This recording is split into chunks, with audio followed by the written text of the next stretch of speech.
Old Trafford के मैदान पर भारतीय टीम के लिए कहानी सुलझने के बजाय और उलझती चली जा रही है, क्योंकि टेस्ट मैच में अब 3 दिन का खेल खत्म हुआ है और 3 दिन के खेल खत्म होने के बाद इंग्लैंड की टीम जहां एक तरफ फ्रंट फुट पर नजर आ रही है, वहीं भारतीय टीम पूरी तरह से बैकफुट पर है।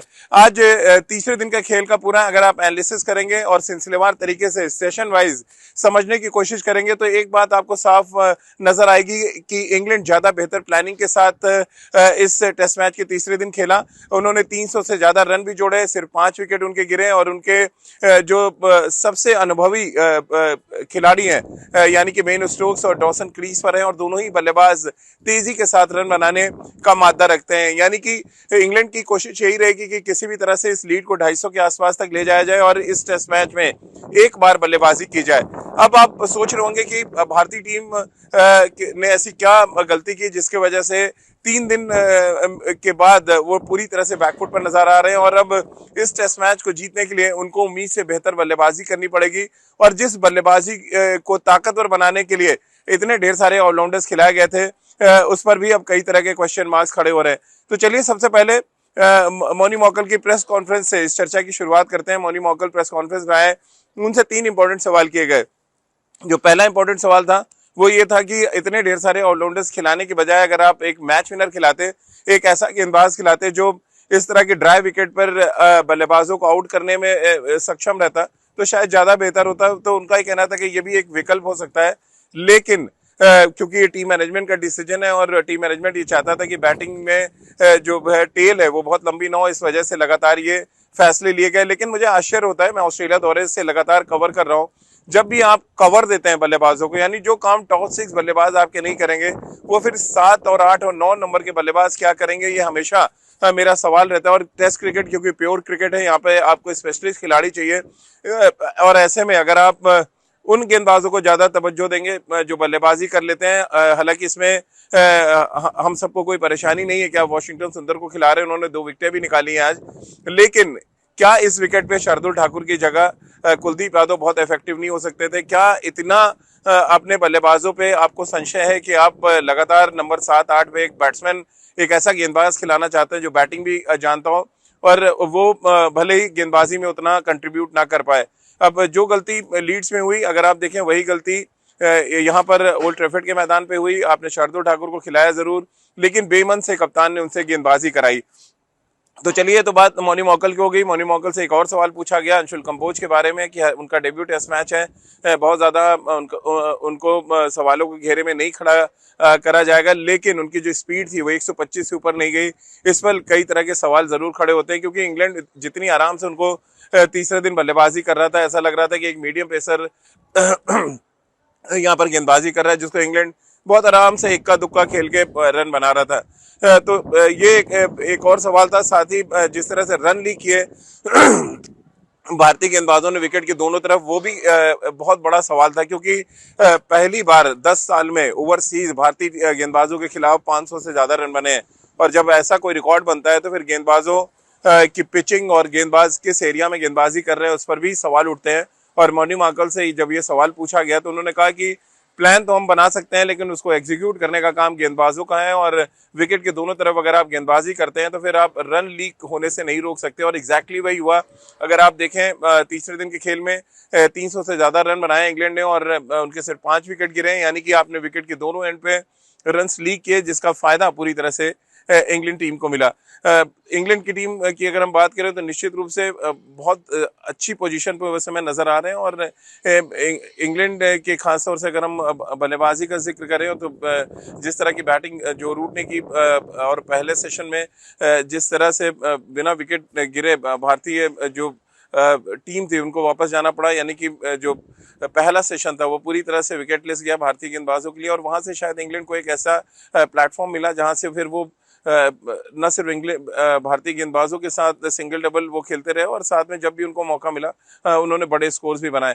तो कुल मिलाकर ओल्ड ट्रैफर्ड के मैदान पर कहानी कुछ ऐसी नजर आ रही है कि जहां पर भारतीय गेंदबाज पूरी तरह से बैकफुट पर थे और जिस तरह की बल्लेबाजी जो रूट ने की, बेन स्टोक्स ने की, और उससे पहले जिस तरह की इनिंग्स यहाँ पर इनिशियली खेली गई थी। अगर आप देखें 2 विकेट गिरने के बाद जिस तरह से ओली पॉप आए, उन्होंने बैटिंग की और उनके बीच जो रूट के बीच में जो वो साझेदारी थी, मुझे लग रहा है इस टेस्ट मैच की टर्निंग पॉइंट थी। क्योंकि तीसरे दिन के पहले सेशन में भारतीय गेंदबाज उम्मीद कर रहे थे कि वो आएंगे, ब्रेक थ्रू देंगे और इंग्लैंड को वो 133 रन नहीं बनाने देंगे जो लीड भारतीय टीम के पास थी दूसरे दिन का खेल खत्म होने के बाद। लेकिन उस सपने को तोड़ने का काम किया जो रूट और ओली पॉप ने। बहुत ही शानदार बल्लेबाजी की।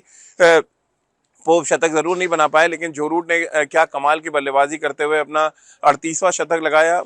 सचिन तेंदुलकर के और नजदीक वो पहुंच गए। रिकी पॉन्टिंग को उन्होंने पीछे छोड़ दिया।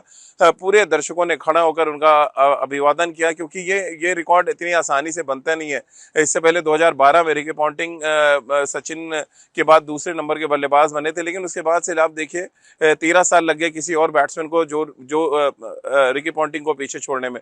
तो कमाल की बल्लेबाजी रही। और ये एक ऐसा ट्रैक जो बहुत चैलेंजिंग ट्रैक है, जहां पे थोड़ा बॉल ऊपर आ रहा है, कभी नीचे हो रहा है, थोड़ा टर्न भी कर रहा है। अगर आप देखें तो रविंद्र जडेजा को बहुत अच्छा टर्न मिला, वशी सुंदर के कुछ बॉल बहुत अच्छे फ्लोट करके निकले। तो ओवरऑल इस पिच पे बहुत चैलेंजेस है। अभी भी रन बनाना इतना आसान नहीं होगा और भारत को, क्योंकि अब यहाँ पे तीसरी पारी खेलनी है और ये तीसरी पारी मुझे लग रहा है बहुत ही चैलेंजिंग होने वाली है। क्योंकि देखिए इंग्लैंड के गेंदबाजों को प्रॉपर रेस्ट मिला है, यानी कि तीसरे दिन पूरा दिन बल्लेबाजी की है इंग्लैंड ने। और इंग्लैंड की टीम तो बहुत इस समय हम कह सकते हैं बहुत ही खुश होगी और बहुत ही एक ऐसे जोन में होगी जहां से वो अब इस टेस्ट मैच को जीतने की बारे में सोच सकते हैं, उसके बारे में बात कर सकते हैं। मेरे ठीक पीछे से अगर आप देखें तो इंग्लैंड की टीम जा भी रही है और बहुत ही कॉन्फिडेंट और बहुत ही शानदार, क्योंकि उनका प्रदर्शन रहा इस टेस्ट मैच के तीसरे दिन। और होना भी चाहिए, क्योंकि देखिए जब एक कप्तान पहले गेंदबाजी में अच्छा करता है, फिर उसको सपोर्ट करते हैं उसके टीम के जो साथी खिलाड़ी हैं, वो आके बैट के साथ रन करते हैं, तो फिर निश्चित रूप से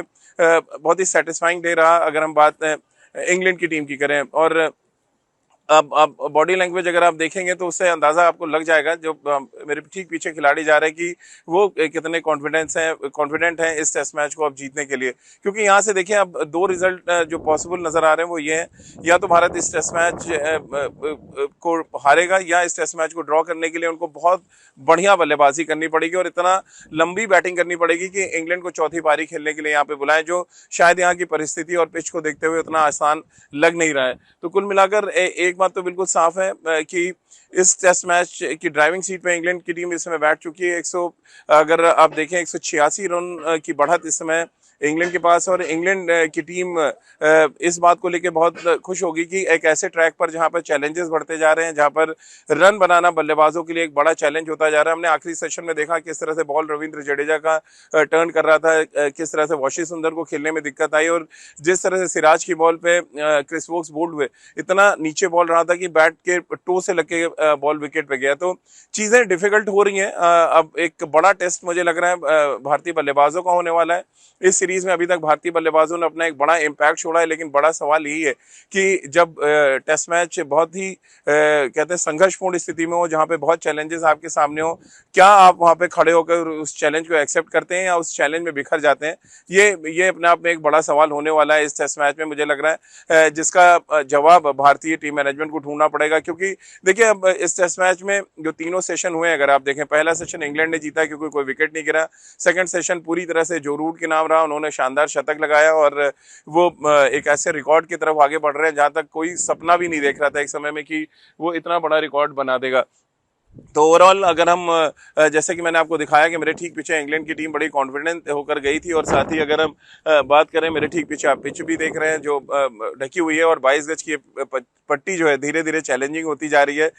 इस टेस्ट मैच को डिसाइसिव बना रही है ये पिच, क्योंकि यहाँ पर देखिए अभी जो हालात हैं वहाँ पर जो इंग्लिश गेंदबाज आएंगे, जब वो क्रॉस सीम गेंदबाजी करेंगे या पिच को लगातार डेक को हिट करेंगे, तो बॉल और ज्यादा ऊपर नीचे होने वाला है। और जो पेस के हिसाब से अगर आप जाएं तो पेस जोफ्रा आर्चर के पास भी है, कास के पास भी है, और बेन स्टोक्स जिस तरह की लेंथ पे डालने, हालांकि उनकी फिटनेस का एक इशू हुआ है, उनको क्रैम्प आया था बीच में, वो इनिंग छोड़ के गए भी, लेकिन क्योंकि जल्दी विकेटें 2-3 गिरी है अंतिम सेशन में, थोड़ी सी राहत वहां भारत को मिली जब जसप्रीत बुमराह, जडेजा और सिराज को विकेटें मिली। लेकिन ओवरऑल अगर आप देखें तो पूरा दिन इंग्लैंड के नाम रहा है, और ओल्ड ट्रैफर्ड टेस्ट मैच के तीसरे दिन ने लगभग ये तय कर दिया है कि इंग्लैंड इस टेस्ट मैच में बहुत मजबूत स्थिति में पहुंच गया, और भारत को ये टेस्ट मैच बचाने के लिए, इस टेस्ट मैच जीतने के लिए किसी चमत्कार की जरूरत होगी। होगी अब ये चमत्कार कौन करता है। कप्तान शुभमन गिल करते हैं, यशस्वी जायसवाल करते हैं, के राहुल करते हैं।